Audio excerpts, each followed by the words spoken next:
Anwar, besok aku lembur sampai larut malam. Tolong pastikan Naila makan, belajar, dan tidur tepat waktu. Aku sungguh lega punya suami yang bisa membantuku mengurus Naila. Setidaknya di mataku bisa menggantikan posisi almarhum ayahnya. Tenang sayang, aku menyayangi Naila sepenuh hati, seperti darah dagingku sendiri. Biar aku bacakan doa sebelum dia tidur ya. Sekalian memeriksa buku nilainya supaya kau bangga. Bu, tugas aku besok beres kok. Tinggal hafal rumus. Ayah, boleh lihat nanti aja. Aku belum ngantuk dan mau makan dulu. Ilmu akan lebih cepat meresap kalau kau merasa tenang di dekat orang yang sayang padamu.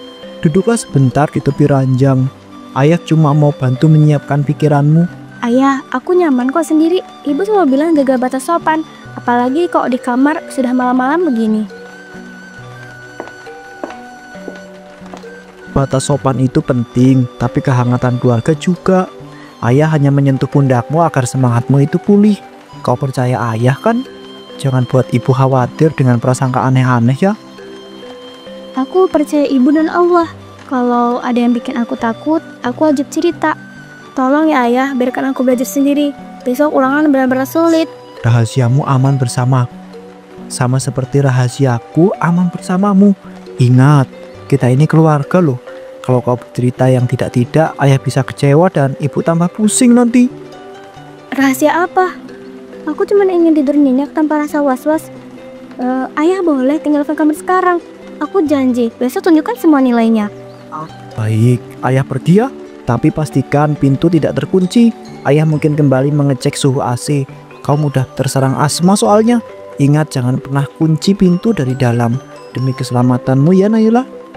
Oke sayang. Ya Allah, lindungi aku, lindungi ibu. Ibu tidak bersalah. Dan tunjukkan kepadaku jalan keluar sebelum gelap matanya laki-laki yang kesebut ayah melumat semua keberanianku. Bantu aku ya Allah.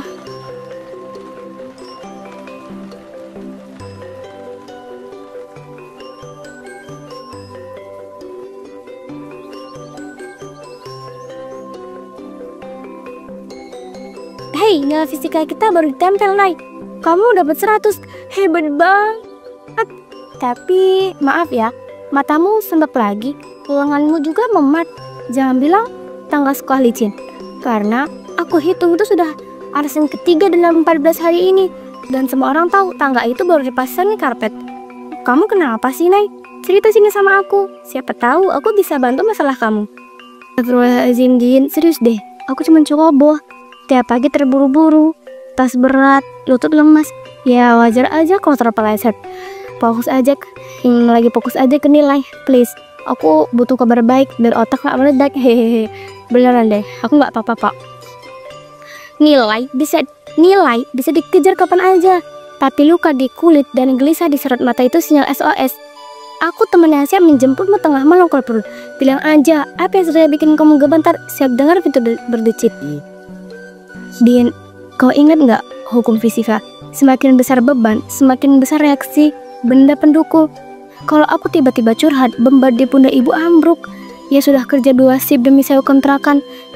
Aku belum siap hanya rapuh hanya karena aku tak tahan dengan cobaan yang sudah aku alami.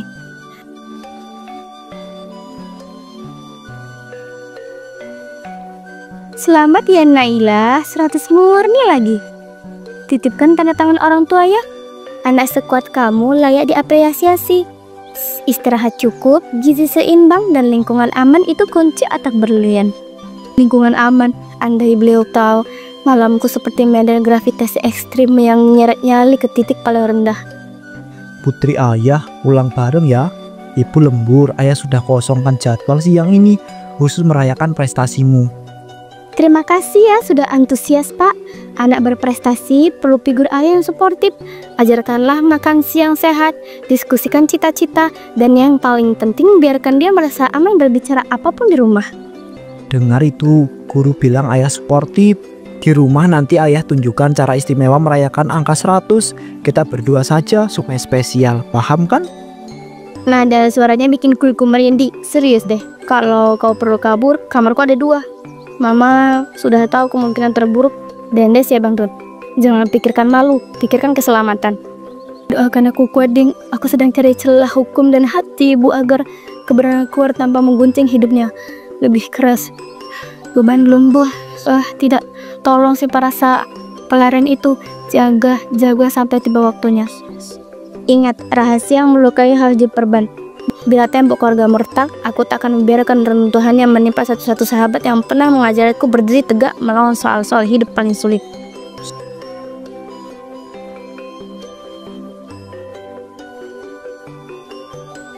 Nah, wajahmu pias sekali seperti kertas terendam hujan. Aku lihat kau belakangan ini sering sembunyi di sini setelah lonceng sekolah. Apakah badai di rumahmu makin deras sampai koridor musola ini jadi satu-satunya pantai untuk bernafas? Bu RT, setiap malam rasanya aku tercik tangis, tapi mulut ini terjepit takut. Aku, ibu lembur, Tiri menunggu, dan selama antara pintu kamar ditutup hingga habis subuh seolah labirin gelap tak berkunjung. Kalau ada tangan yang mestinya merawat malah mencabik kehormatanmu, hukum dan negara dan langit-langit sama-sama akan berdiri di pihakmu. Bicaralah, aku bukan hanya pengurus RT, aku saksi yang siap mengetuk pintu keadilan. Aku takut ibu hancur, Bu. Ia kerja membanting tulang demi sewa, listrik, dan buku pelajaranku. Jika tahu suaminya iblis berseragam laki soleh, dunia susah payah. Dia bangun bisa roboh dengan semalam. Bangunan yang berdiri di atas kebohongan memang harus roboh supaya bisa didirikan dengan kondisi jujur. Mari kita rancang jalan selamat, visum, lapor unit PPA polisi, dan tempat tinggal sementara untukmu sebelum berita ini meledak. Namun tiba-tiba Ustadz Halim datang menghampiri mereka dan melihat keadaan Naila yang sepertinya tidak baik-baik saja.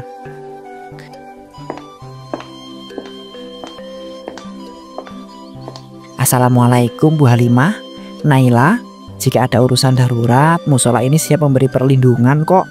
Ingat, Nabi melarang menunda pertolongan bagi yang tertindas, apalagi seorang anak. Terima kasih banyak ya Pak Ustadz. Bapak ibarat pegangan di sungai deras, tapi aku masih terbelat antara keinginan bebas dan rasa takut jadi penyebab runtuhnya keluarga yang ibu idamkan. Tidak ada keluarga yang sehat jika di dalamnya bersembahyang predator. Kau bukan penyebab runtuhnya apapun, pelakulah penghancur. Besok pagi kita ke puskesmas untuk surat visum, lalu lanjutkan polisi. Aku akan temani kamu.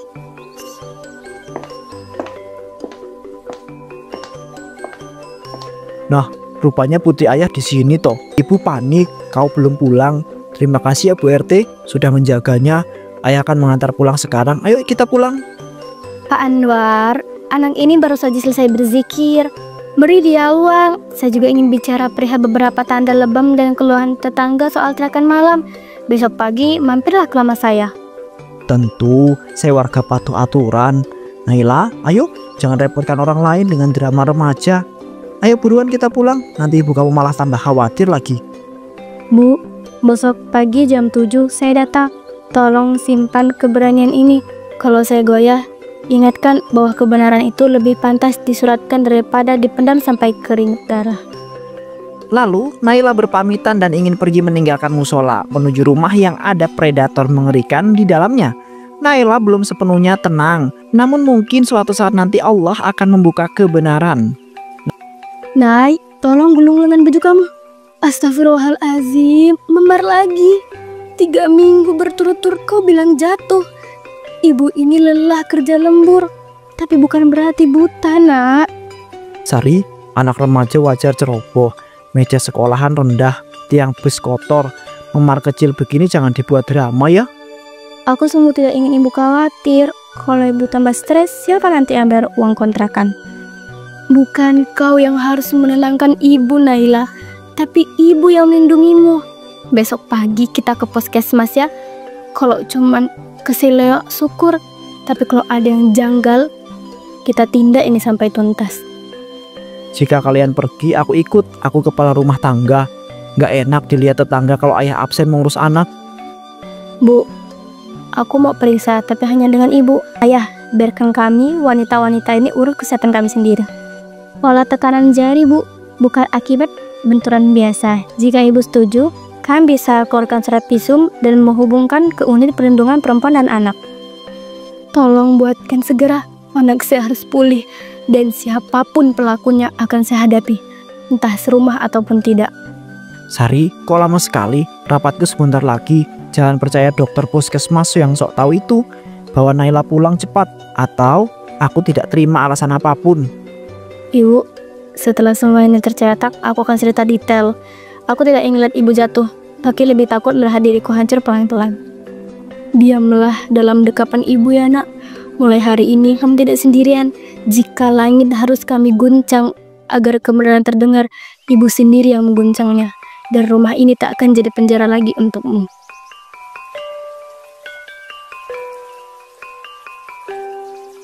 Anwar, duduk.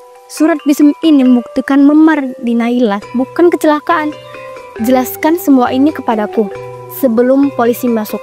Atau kau jelaskan di balik jeruji. Hanya itu pilihanmu sekarang. Kau terhasut bisikan RT Usil itu. Visum?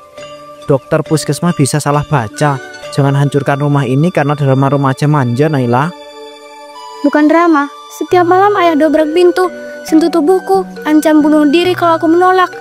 Ibu perlu dengar semuanya tanpa selubung ceroboh. Ayah, itu selalu mengancamku kalau aku tidak melakukan yang dia inginkan. Permisi, kami datang sesuai janji, Pak Anwar. Berdasarkan aduan korban dan lampiran visum, saudara diminta ikut ke kantor untuk pemeriksaan awal. Kalian ini berkomplot. RT, polisi, anak ingusan, semua mau merobek reputasiku. Tidak ada bukti video, tidak ada saksi mata. Tidak, ini tidak adil. Hukum tidak menunggu kamera untuk menegakkan pasal 81 dan 82 UU Perlindungan Anak. Pengakuan korban, bukti medis, serta catatan tetangga soal teriakan malam cukup untuk penahanan sementara, Pak. Sari, ingat nafkah yang kuberi. Ingat cicilan motor. Tanpa aku kau bangkrut. Cabut laporan ini. Kita bicarakan di dalam kamar, bukan di kantor polisi. Bantu aku, Sari. Cicilan bisa kutebus dengan kerja keras, tapi kehormatan anakku tidak bisa ditebus dengan uang. Mulai detik ini, aku ibu yang menukar takut dengan marah demi keselamatan darah dagingku sendiri. Ibu, langkah ini pahit, tapi kalau kita diam, racunnya menular. Biarkan penjara yang memagari ayah. Doa kita memagari hati agar tidak dendam. Aku tidak mau melihat mukanya. Aku tidak mau melihat mukanya, Ibu. Aku tidak mau. Anwar Setiawan, Anda ditahan untuk penyidikan. Anda berhak didampingi oleh pengacara. Anda tidak berhak mendekati korban. Kalian belum lihat azab ya? Aku akan kembali.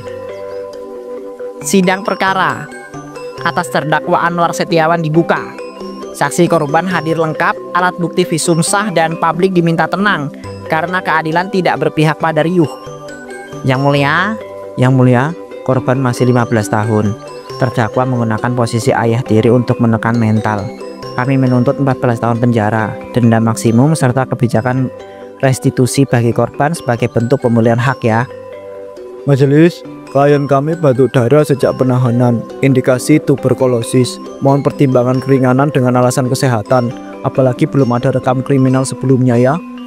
Sakitnya bukan akibat penjara, melainkan dosa. Setiap malam yang ia rampas dari tidurku jauh lebih perih daripada apapun yang diberitanya sekarang. Saya bersimpah demi Tuhan, keadilan ini bukan balas dendam. Tapi tanpa hukum, anak-anak lain bisa jadi korbannya di dalam kemudian hari. Hukumlah sesuai pasar, biar langit yang menyempurnakan sisanya. Aku disolimi, mereka menciptakan cerita demi uang santunan. Lihat tubuhku, demam, ruam, merah, dan batuk darah. Tuhan tahu aku itu tertindas. Tertindas adalah anak yang Bapak sentuh tanpa izin. Bukan Bapak yang kini menuai konsekuensi. Penyakit fisik bukan paspor kebebasan. Itu catatan debit karma. Keberatan kesehatan dicatat. Jika terbukti perawatan dilaksanakan di klinik rutan, bukan alasan menggugurkan hukuman. Pak Anwar merasa dirinya paling tersakiti dan paling dianiaya. Padahal dia lupa berkaca bahwa dia yang menghancurkan dirinya sendiri dengan tidak menahan nafsunya untuk kesenangan sesaat.